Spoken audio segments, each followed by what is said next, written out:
আজকে প্রেমিকের সাথে দেখা করার কথা, স্কুল বন্ধ হচ্ছে, প্রেমিকের স্কুলে যেতে হবে। কেমন যান জান কখন ধরে বসে আছি তুমি রেটে আসবা দেখা করার কথা, তাড়াতাড়ি আসো। যান থামো, তোমার কাছে আমি যাচ্ছি। তোমার জন্য কখন ধরে অপেক্ষা করতেছি। যান, তোমার জন্য আমি কখন ধরে অপেক্ষা করতেছি।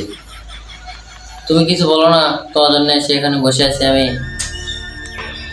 জান তোমার জন্য রাগ করে আছি, কোন ধরে তোমার জন্য বসে আছি, আসার কথা আসো না।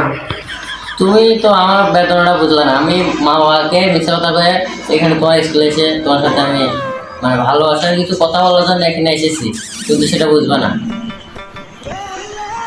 জান কি ভালোবাসো, আরে দেরি করে যাচ্ছ কেন?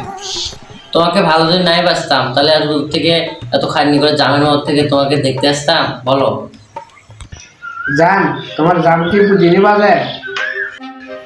জান খালি তোমারই খালি জাম বাজে, আর গাড়ি তো বাজে না জাম।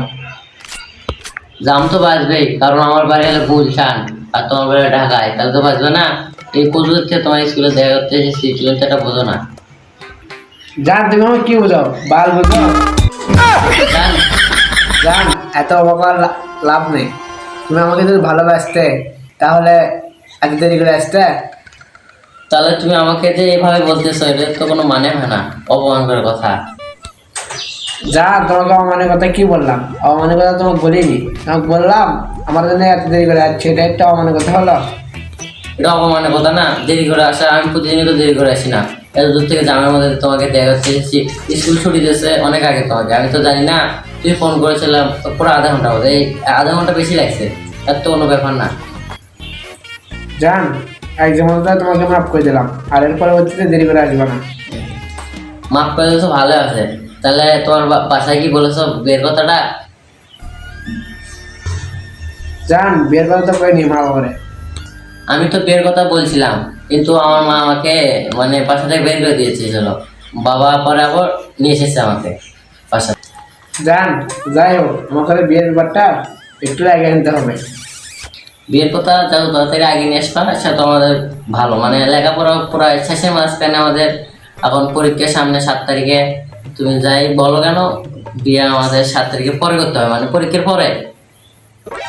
জান এত চাপ নিও না, 7 তারিখের মধ্যে বিয়ের কথাটা বলবো না। তুমি তো 7 তারিখ বলে আমার অনেক দিন ঘুরেছ। এখন পরীক্ষার পরে 7 তারিখে লাগবে আমার তোমাকে বিয়ে করতে, বুঝেছো না? জান আই এম তো প্রেগনেন্ট। আর আমি তোমাকে কিছু বললাম না, করলাম না, একটু কিস করেছে দেখে তুমি প্রেগনেন্ট হয়েছ? এটা কি, এটা কথা? জান তুমি আমারে কিস করতে কি আছে? তুমি আমারে একদিন কিস করলে, তারপর ওইদিকে ওদিক বেড়াতে নিয়ে গেলে। বেড়াতে নিয়ে গেছে কি আছে? একদিন বেড়াতে নিয়ে গেছে দেখে তোমার কি বাবু হবে? আমি তো এটা কোনো মানেই না, কারণ আমি তো তোমার কিছু করি না, কিন্তু বেড়াতে নিয়ে যেতে একটু হুন্ডোর পাশে তুলেছে দেখে তুমি প্রেগনেন্ট হওয়া? জান আমার তো 10টা 12টা বয়ফ্রেন্ড নাই, তুমি শুধু একটা আছো। একটা যদি গার্লফ্রেন্ডই হয় তাহলে তোমার কিভাবে তুমি প্রেগনেন্ট হলা এটা তো আমি জানি না, কারণ আমার মাথায় খুবই টেনশন এসেছে। তুমি কিভাবে প্রেগনেন্ট হলা? জান তোমার কারণে প্রেগনেন্ট হয়েছে।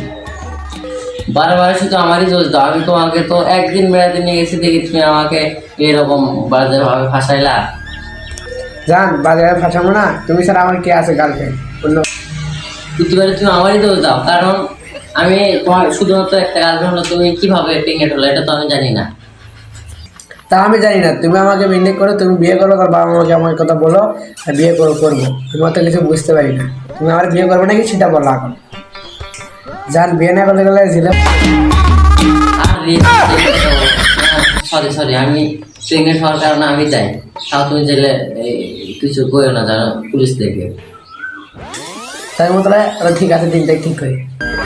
আচ্ছা জান তাহলে ঠিক আছে, তাহলে দিনটাই ঠিক করবো নি। তার মা বাবারে বলো, এবং এই পরীক্ষাটা হয়ে গেছে 7 তারিখের পরে 8 9 তারিখের মধ্যে বিয়ে ঠিক করবো, বুঝছো জান? তা এত কিছু যা হাসা হাসা আমাদের মধ্যে এগুলো বিষয়ে বা আমার কথা না পাই ভালো, তাহলে আমরাই ঠিক থাকি।